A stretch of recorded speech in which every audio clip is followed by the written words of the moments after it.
નમસ્કાર મિત્રો, ગુજુ હેલ્થ જર્નીમાં તમારું સ્વાગત છે। જો તમારી ઉંમર 65 થી 80 વર્ષની વચ્ચે છે તો આ આદત તાત્કાલિક છોડી દો, તમારા સ્વાસ્થ્યને ચૂપચાપ નુકસાન પહોંચાડશે। વૃદ્ધાવસ્થામાં સ્વાસ્થ્ય જાળવવું એ એક પડકારજનક કાર્ય છે।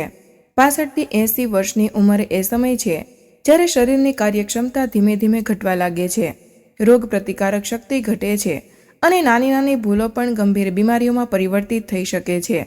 આવી પરિસ્થિતિમાં એ જરૂરી બને છે કે આપણે આપણી જીવનશૈલીની સમીક્ષા કરીએ અને એવી આદતો છોડી દઈએ જે સ્વાસ્થ્યને ચૂપચાપ નુકસાન પહોંચાડે છે। ઘણી વખત આ આદતો એટલી સામાન્ય હોય છે કે આપણે તેને નજરઅંદાજ કરી દઈએ છીએ, પરંતુ ઉંમર વધવાની સાથે આ આદતો શરીર માટે ઝેર સાબિત થઈ શકે છે। આજે આ વિડીયોમાં અમે તમને 65 થી 80 વર્ષની ઉંમરના લોકોમાં જોવા મળતી કેટલીક સામાન્ય પરંતુ ખતરનાક આદતો વિશે જણાવીશું, જેને તાત્કાલિક છોડવી ખૂબ જ જરૂરી છે।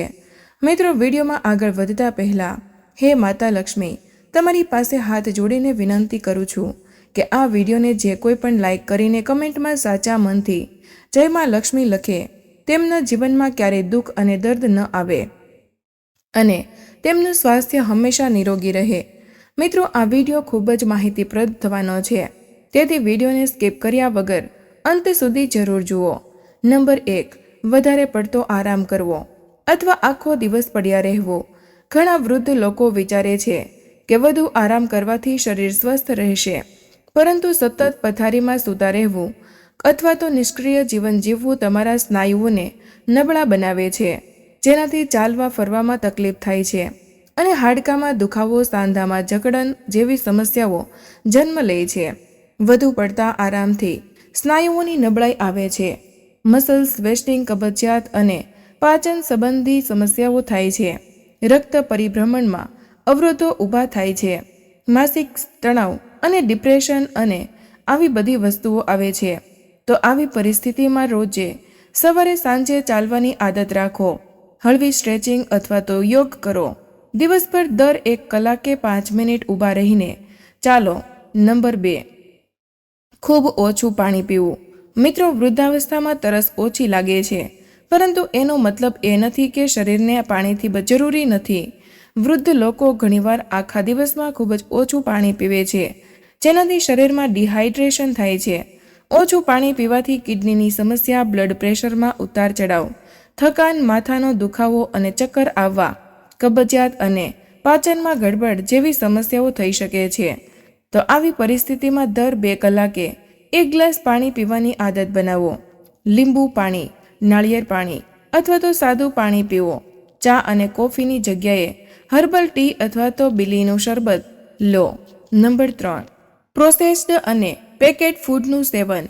મિત્રો, ઘણા વૃદ્ધ લોકો ઉતાવળમાં અથવા તો સ્વાદ માટે બિસ્કિટ, નમકીન, બ્રેડ, કેક, સ્નેક્સ વગેરે પેકેટ ફૂડનું સેવન કરે છે। આમાં મીઠું, ખાંડ અને પ્રિઝર્વેટિવ્સ ખૂબ જ વધારે હોય છે। આનાથી બ્લડ પ્રેશર વધે છે, ડાયાબિટીસ અને મેદસ્વીતાની સમસ્યા થાય છે, લીવર અને કિડની પર અસર થાય છે, શરીરમાં સોજો અને નબળાઈ આવે છે। આવી પરિસ્થિતિમાં ઘરે બનાવેલું તાજું ભોજન ખાઓ। સ્નેક્સની જગ્યાએ મગફળી, ચણા, ખાખરા અથવા તો ફળ ખાઓ। પેકેટ જોયા વિના કંઈ પણ ન ખાઓ। મિત્રો, જો તમે હજુ સુધી આ વિડીયોને લાઈક નથી કર્યો તો જલ્દીથી લાઈક બટન દબાવો। વિડીયોને તમારા મિત્રો, સંબંધીઓ અને ઓળખીતાઓ સાથે જરૂર શેર કરો, જેથી તેઓ પણ તેનો લાભ લઈ શકે। અને જો તમે ચેનલ પર નવા હોય તો સબસ્ક્રાઇબ બટન દબાવીને ચેનલને સબસ્ક્રાઇબ કરો। બેલ આઇકોન પર ક્લિક કરીને નોટિફિકેશન ચાલુ કરો, જેથી અમારા નવા વિડીયો તમને સૌથી પહેલા મળે। નંબર 4, ડૉક્ટરની સલાહ વિના દવા લેવી। મિત્રો, ઘણા વૃદ્ધ લોકો જૂના અનુભવ અથવા તો ઓળખાણની સલાહ પર દવાઓ લેવા લાગે છે। માથાનો દુખાવો, ગેસ, ઊંઘ ન આવવી પર પોતે જ દવાઓ લઈ લે છે। આનાથી દવાઓની આડઅસર થાય છે, કિડની અને લીવર પર ખરાબ અસર પડે છે, બ્લડ પ્રેશર અને શુગર લેવલ બગડે છે, દવાઓની આદત પડી જાય છે। તો આવી પરિસ્થિતિમાં કોઈ પણ દવા ડૉક્ટરની સલાહ વિના ન લો। ઘરે ઉપચારને પ્રાથમિકતા આપો, પરંતુ ડૉક્ટર સાથે વાત જરૂર કરો। નંબર 5, મોડી રાત સુધી જાગવું અને અનિયમિત ઊંઘ લેવી। મિત્રો, ઘણા વૃદ્ધ લોકો ટીવી જોવા, મોબાઈલ ચલાવવા અથવા તો વિચારતા વિચારતા મોડી રાત સુધી જાગે છે. તેથી જ ઊંઘ પૂરી થતી નથી અને શરીર થાકેલું અનુભવાય છે. આનાથી માનસિક થાક અને ચીડિયાપણું, હૃદયની સમસ્યાનું જોખમ, ડિપ્રેશન અને યાદશક્તિની સમસ્યા થાય છે. ડાયાબિટીસ અને મેદસ્વીતાનું જોખમ પણ વધે છે. આવી પરિસ્થિતિમાં રાત્રે 9 થી 10 વાગ્યા સુધીમાં સૂઈ જવાની આદત રાખો. દિવસે 20 થી 30 મિનિટની નિંદ્રા લો. સૂતા પહેલાં ટીવી, મોબાઈલ ન જુઓ. ગરમ દૂધ પીને સૂવો. નંબર 6, એકલા રહેવું અને સામાજિક અંતર રાખવું. મિત્રો, ઘણા વૃદ્ધ લોકો એકલા રહેવાનું પસંદ કરવા લાગે છે. કોઈની સાથે વાત નથી કરવા માંગતા અથવા પરિવારથી અંતર રાખે છે. આનાથી પરિવારથી એકલાપણું અને ડિપ્રેશન, માનસિક તણાવ અને ચિંતા થવા લાગે છે. ભૂલવાની બીમારી, ડિમેન્શિયા અને જીવનની ગુણવત્તામાં ઘટાડો થાય છે. આવી પરિસ્થિતિમાં રોજે કોઈની સાથે વાત કરો. પાર્કમાં જાઓ, પાડોશીઓને મળો, ઓનલાઈન ગ્રુપ સત્સંગ અથવા તો ક્લબમાં જોડાઓ. પરિવાર સાથે સમય વિતાવો. નંબર 7, વારંવાર ગળ્યું ખાવું. મિત્રો, વૃદ્ધ લોકોને ગળ્યું ખાવાનું પસંદ હોય છે અને તેઓ વારંવાર મીઠાઈ, ચામાં ખાંડ, ગળ્યા, બિસ્કિટ વગેરે ખાય છે. આનાથી ડાયાબિટીસનું જોખમ વધે છે, દાંતની સમસ્યાઓ, લીવર, મેદસ્વીતા અને હૃદયની બીમારીઓ પણ થઈ શકે છે.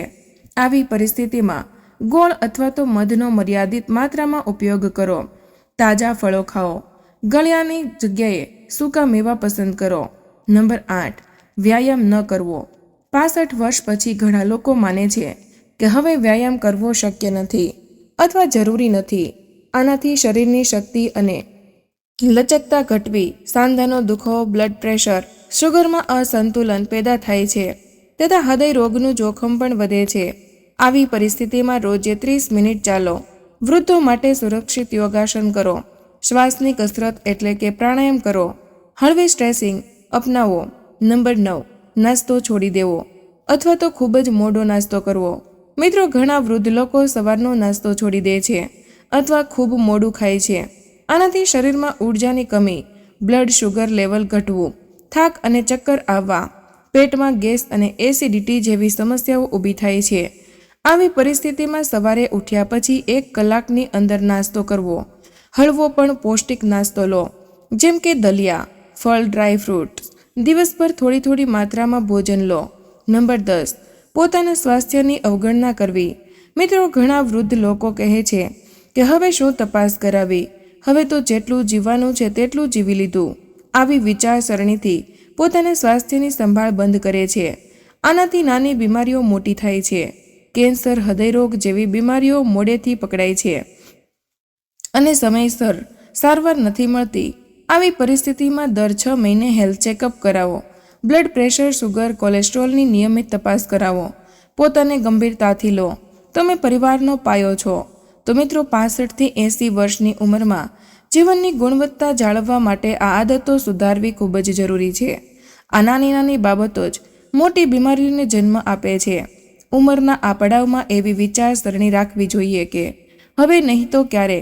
જો તમે આ ખરાબ આદતો છોડી દેશો અને સકારાત્મક, સક્રિય અને સંયમિત જીવનશૈલી અપનાવશો તો તમે લાંબી ઉંમર તો મેળવશો જ, પરંતુ સ્વસ્થ અને ખુશહાલ જીવન પણ જીવી શકશો. યાદ રાખો, ઉંમર વધવી એ જીવનનું સત્ય છે, પરંતુ બીમારી ઊભી થવી એ તમારી આદતોનું પરિણામ છે. તો મિત્રો, આજના વિડીયોમાં બસ આટલું જ. આજની આ માહિતી તમને કેવી લાગી અને આ વિડીયો કયા શહેરમાંથી સાંભળી રહ્યા છો તે કમેન્ટમાં જરૂર જણાવજો. પસંદ આવી હોય તો વિડીયોને લાઇક અને તમારા મિત્રો સાથે શેર કરજો. ચેનલ પર નવા હોય તો ચેનલને સબસ્ક્રાઇબ કરવાનું ભૂલશો નહીં. મળીએ એક નવા વિડીયોમાં. ત્યાં સુધી બધા મિત્રોને જય શ્રી કૃષ્ણ. ધન્યવાદ.